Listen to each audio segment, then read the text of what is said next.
मृत्यु के बाद आत्मा का सफर कैसा होता है? बस ये 5 ही होते हैं अंतिम यात्रा में साथ। कहा जाता है कि व्यक्ति खाली हाथ आया है और खाली हाथ ही जाएगा, लेकिन ग्रंथों के अनुसार व्यक्ति की मृत्यु के बाद भी 5 चीजें उसके साथ अगले जन्म तक जाती हैं। तो आइए जानते हैं मरने के बाद क्या साथ ले जाता है व्यक्ति। वीडियो में आगे बढ़ने से पहले हमारे YouTube चैनल जीवन ज्ञान संगम को लाइक सब्सक्राइब करें और कमेंट में जय श्री राम लिख दे। आपका कल्याण ही कल्याण होगा। आपने अक्सर लोगों को कहते सुना होगा कि मृत्यु के बाद व्यक्ति के साथ कुछ नहीं जाता। जो भी उस व्यक्ति से जुड़ी भौतिक सुख की चीजें हैं वह सब यहीं रह जाती हैं। अगर पुराण, वेद और बाकी धर्म ग्रंथ को देखा जाए तो उनमें स्पष्ट बताया गया है कि व्यक्ति की मृत्यु के बाद भी कुछ चीजें उसके साथ अगले जन्म तक जाती हैं। कुछ चीजें ऐसी हैं जिनका भुगतान व्यक्ति के अगले जन्म में भी करना पड़ता है। तो आइए जानते हैं ऐसी कौन सी 5 चीजें हैं जो मरने के बाद भी व्यक्ति के साथ जाती हैं।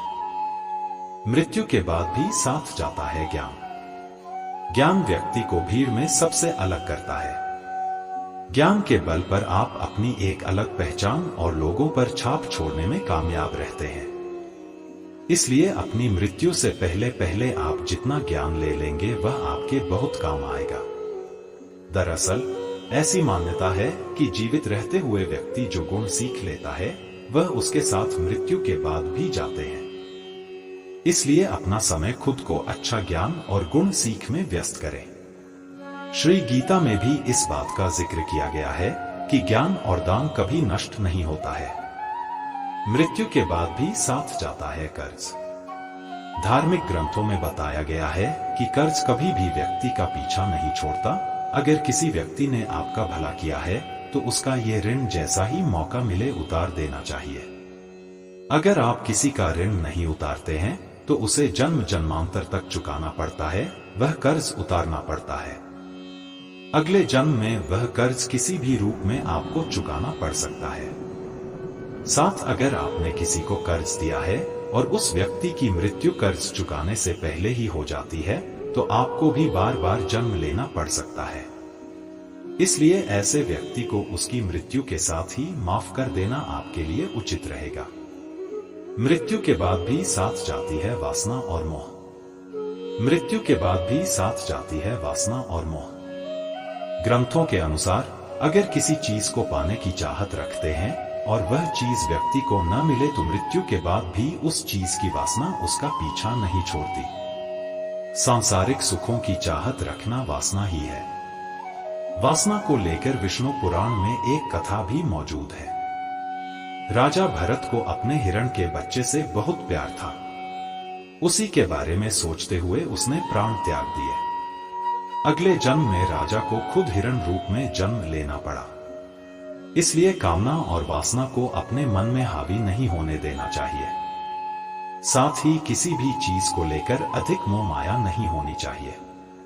मृत्यु के बाद भी साथ जाते हैं कर्म। गीता में कहा गया है कि मनुष्य जीवन बिना कर्म के संभव नहीं है। हर पल मनुष्य अच्छे ये बुरे कर्म करता है। मृत्यु समीप आने पर व्यक्ति के कर्मों द्वारा ही तय होता है कि उसे परलोक में सुख मिलेगा या दुख। इन्हीं के परिणाम से अगले जन्म में अच्छा बुरा फल प्राप्त होता है। कर्म 7 जन्मों तक व्यक्ति का पीछा नहीं छोड़ते हैं। इसका एक उदाहरण महाभारत में भी मौजूद है।